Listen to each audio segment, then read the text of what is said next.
प्रतीक झा जी। माननीय उपाध्यक्ष महोदय, मैं माननीय सदस्य द्वारा उठाए गए इस मामले की गंभीरता को समझता हूँ। हमारी सरकार कोटा में हो रहे इन दुखद घटनाओं पर नजर बनाए हुए इस संबंध में हमने प्रसिद्ध शिक्षाविदों के साथ उच्च स्तरीय मीटिंग्स भी ली तथा राजस्थान सरकार, कोटा के स्थानीय प्रशासन, कोचिंग सेंटर्स के मालिकों, शिक्षकों इत्यादि से लगातार संपर्क बनाए हुए हैं। मिस रिया द्विवेदी। उपाध्यक्ष महोदय, अखबारों में छपी कुछ हेडलाइन मैं आपको पढ़कर सुनाती हूँ। मंत्री जी गौर कीजिएगा। कोटा में अगस्त के महीने में 6 स्टूडेंट्स ने किया सुसाइड। कोटा में छठे माले से कूदकर एक और छात्र ने दी जान। 8 महीने में 25 एक और छात्र ने किया सुसाइड। कोटा में 24 घंटे में 2 और छात्रों ने किया सुसाइड। अगर इस सदन को यह खबरें सिर्फ हेडलाइंस लग रही हैं, तो आप गलत हैं। Members, please maintain the decorum of the house.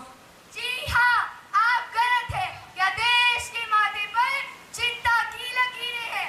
मैं आपके माध्यम से सरकार से यह निवेदन करती हूँ कि इस मुद्दे पर कोई ठोस कदम उठाए ताकि देश के भविष्य को सुरक्षित किया जा सके। धन्यवाद महोदय। मिस अर्पिता दुबे। उपाध्यक्ष महोदय, अखिलिया जी ने जो हेडलाइंस पढ़कर सदन को सुनाई है, मुझे लगता है कि उसने आप सभी की आत्मा को झकझोर दिया होगा।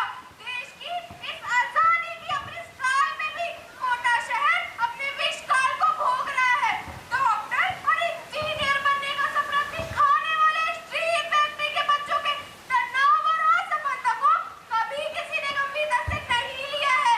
महोदय, मैं पंक्तियों के साथ अपनी बात समाप्त करूंगी कि गले में लग रहे फंदे की कहानी कौन सुने, कि गले में लग रहे फंदे की कहानी कौन सुने, रातें रो रो कर कट रही हैं, जुबानी कौन सुने, कहीं अपने जिम्मेदार ना हो इस कहानी के, please maintain the decorum of the house. अपने जिम्मेदार ना हो इस कहानी के, जो बच्चे बचे हैं इस शहर में, उनकी परेशानी कौन सुने, उनकी परेशानी कौन सुने। धन्यवाद महोदय। मिस सरलिन मिश्रा। यहाँ हर शख्स हर पल हाथ सा होने से डरता है। खिलौना है जो मिट्टी का फना होने से डरता है। मेरे दिल के किसी कोने में एक मासूम सा बच्चा है। बड़ों की देख कर दुनिया बड़ा होने से डरता है।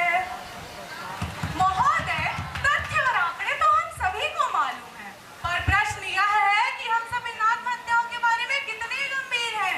क्या माननीय शिक्षण मंत्री जी यह स्पष्ट करने का कष्ट करेंगे कि कोटा और इसके जैसे अन्य शहरों में प्रतियोगी परीक्षाओं की तैयारी करने वाले छात्रों के तनाव और आत्महत्याओं जैसे कदम को रोकने के लिए क्या उपाय किए जा रहे हैं?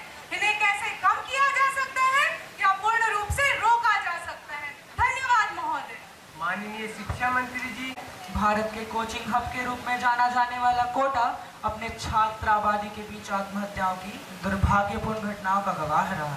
शिक्षा मंत्री के रूप में मैं इस स्थिति की गंभीरता और इससे हमारे नागरिकों को होने वाली पीड़ा को समझता हूँ। खोई हुई प्रत्येक जान एक गहरी त्रासदी और हमारी संवेदनाएं प्रत्येक परिवार और दोस्तों के साथ है जो इन हृदय विदारक घटनाओं से पहले स्वास्थ्य मंत्रालय के साथ मिलकर काम कर रहे हैं, जिसमें हम कोटा और अन्य शैक्षणिक केंद्रों में मानसिक स्वास्थ्य क्लिनिकों की स्थापना, स्वास्थ्य सुविधाओं के बुनियादी ढांचे को बढ़ाने के लिए प्रतिबद्ध हूँ।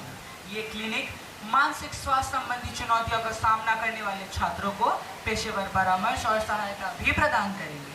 साथ ही माता पिता और शिक्षकों को